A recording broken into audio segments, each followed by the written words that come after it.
I accepted a babysitting job at a secluded, century-old house on the edge of town.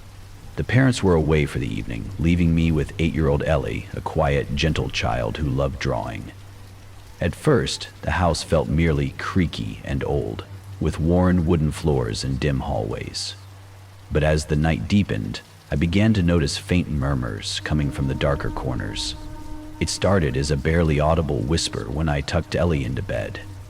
I thought it was my imagination or the house settling, but soon the whispers grew louder. They seemed to come from behind a closed door at the end of a long corridor, a door I'd never really paid attention to before. Ellie, half asleep, mumbled, "They're talking again," before drifting off into an uneasy sleep. Unable to ignore my growing fear, I crept toward the door. With trembling hands, I slowly turned the knob. The room beyond was shrouded in shadows, filled with old, forgotten toys and a single rocking chair that gently swayed on its own. In the silence, a disembodied voice whispered, "Help us," so softly that I wasn't sure if I had imagined it. My heart pounded as I stepped inside. The air was cold and stale, and the shadows seemed to twist with an otherworldly life. I scanned the room, searching for a logical explanation, but found nothing.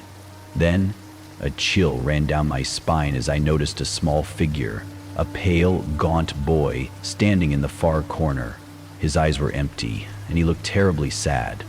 I tried to speak, but my words caught in my throat. The boy slowly extended a trembling hand toward me, as if pleading for help.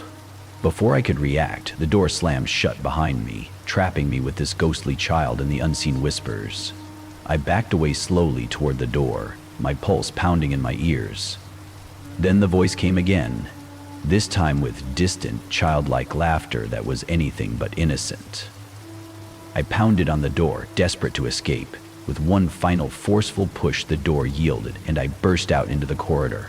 I rushed upstairs to find Ellie asleep in her room, unaware of the terror I'd just experienced. The rest of the night passed in a haze of nervous energy until morning's light finally brought calm. When the parents returned, I recounted the incident haltingly. They exchanged uneasy glances and later confided that, years ago, a tragic accident had claimed the lives of several children in that very house. I left that night forever changed, haunted by the lingering echoes of those desperate whispers, and by the thought that some souls remained trapped, pleading for release in the dark.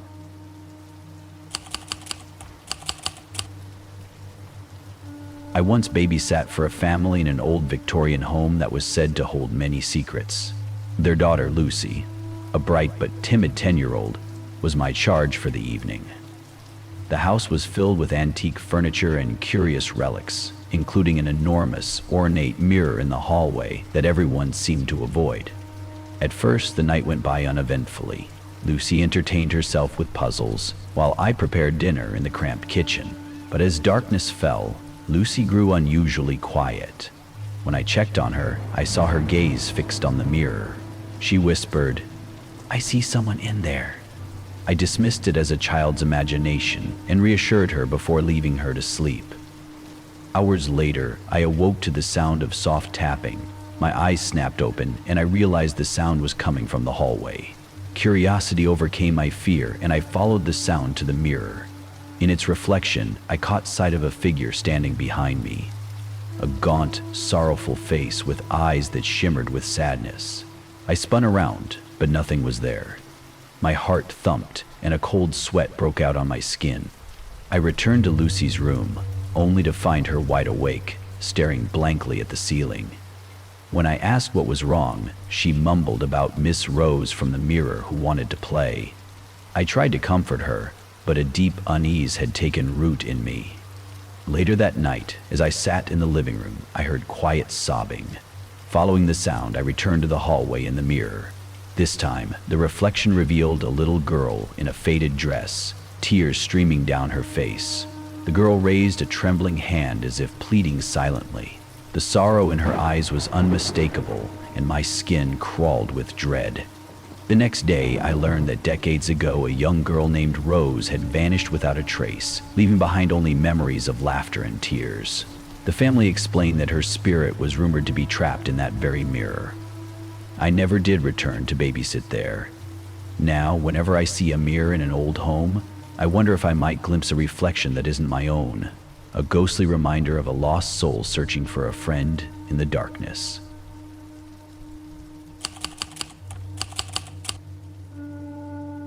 It was a chilly autumn evening when I agreed to babysit two siblings, Jamie and Alex, while their parents attended a work function.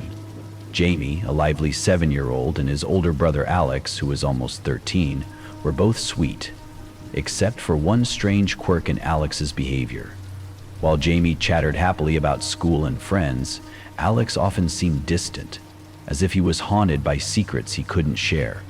The evening began pleasantly, with the children playing board games and watching cartoons. But as midnight approached, things took a strange turn. I heard hushed, disjointed murmurs coming from Alex's room. When I knocked gently on his door, he mumbled something incoherent before insisting he was fine. Yet his behavior grew even stranger. He began to mimic voices not his own, reciting cryptic phrases that sent chills down my spine. During a late-night play session in the living room, Jamie excitedly announced that he and Alex were going to have a special play date with a new friend. Before I could stop him, the boys had retreated to the basement, a part of the house I rarely visited. With a mix of worry and curiosity, I followed their fading laughter down the stairs. The basement was a shadowy labyrinth of old furniture and forgotten relics. I called out, but the laughter abruptly stopped. I found the boys huddled together on the floor. Alex's eyes were fixed on an empty corner, and his expression was unnervingly calm. Jamie, in his childish excitement, insisted that their friend was right here with us. When I asked who, Alex replied in a flat tone, "Our friend from the dark." I tried to coax them into returning upstairs, but as we reached the bottom of the stairs, a sudden chill swept through the room. The lights flickered, and I felt a presence behind us. In the dim glow, I saw a faint silhouette, a tall, shadowy figure with outstretched arms and no clear features. Jamie giggled with delight, but Alex's face contorted with fear and sadness. I quickly gathered the boys in my arms, urging them to come with me, while the unseen presence lingered, its voice a faint whisper. Back upstairs, I locked the basement door, my heart pounding as I reassured them that everything was okay. The next morning, Alex awoke with no memory of the encounter, while Jamie described a fun friend they'd made in the dark. I later learned from the parents that the house had a troubled past, including a series of unexplained events in the basement. I left that night with a lingering dread, and the unsettling thought that sometimes children's play can awaken memories of lost souls.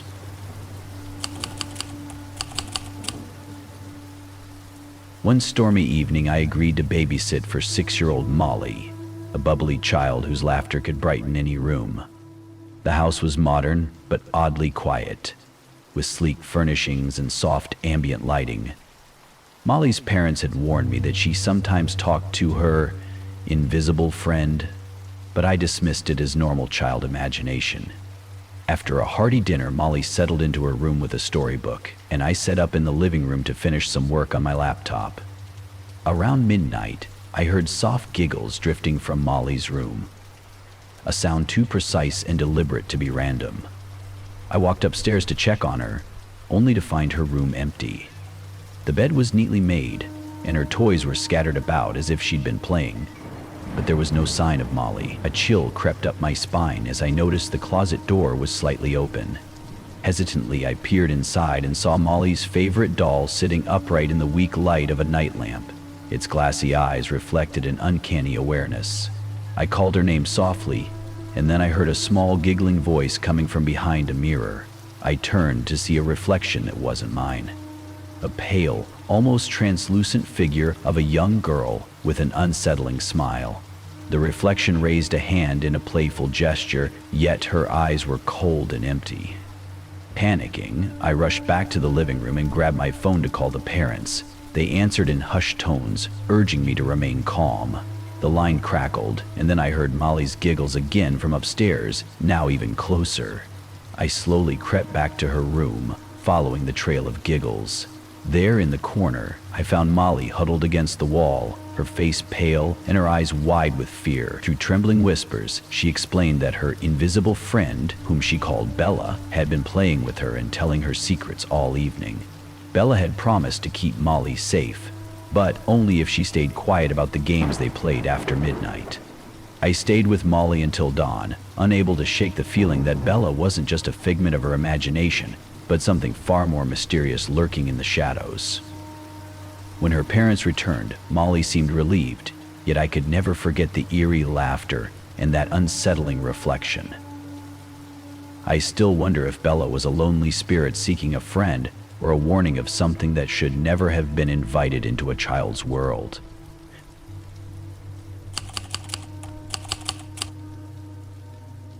It was supposed to be an ordinary Saturday night babysitting job. I'd been hired to watch over 5-year-old Tyler while his parents attended a late dinner. The house was warm and inviting, a cozy suburban home with the soft hum of a refrigerator and the gentle creaks of old wood. Tyler was an energetic little boy who loved stories, and his room was decorated with bright drawings and stuffed animals. After dinner, we played games and watched cartoons. As bedtime neared, Tyler asked for one last story before sleep.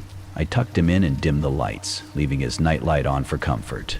Just as I settled in the living room with a book, my phone rang. Expecting a routine check-in from Tyler's parents, I answered, but the voice on the other end wasn't familiar. It was soft and almost pleading, saying, "Please, help him." I froze. The caller claimed to be a family friend, but something in the tone felt odd, as if they knew secrets about that very house. I tried to reach Tyler's parents, but the call dropped abruptly. Unsettled, I went back to Tyler's room, only to find him fast asleep, with an uneasy look on his face. Throughout the night, strange sounds punctuated the silence. I heard soft taps at the window and the sound of a phone vibrating in the hallway, even though no phone was there. Around 2 a.m., I was jolted awake by Tyler's muffled cries. Rushing to his room, I found him huddled near the closet, whispering to someone unseen. His eyes were wide with a mix of fear and fascination as he repeated, "They're coming, Daddy, they're coming." I tried to soothe him, but the atmosphere felt heavy, as if the house itself was holding its breath. A sudden, eerie knock echoed through the halls, and when I looked through the peephole, I saw nothing but darkness, until a tall shadow drifted away into the night. Desperate for help, I called the parents again. They arrived quickly, their faces filled with worry. They explained that they had received a similar call earlier, warning them of an intruder targeting their child, an incident that had happened in a previous home of theirs. That night, as the family drove away, I was left with a chilling realization. Sometimes, the final call isn't just a missed dial or a prank. It can be a warning that unseen forces may reach out when we least expect them.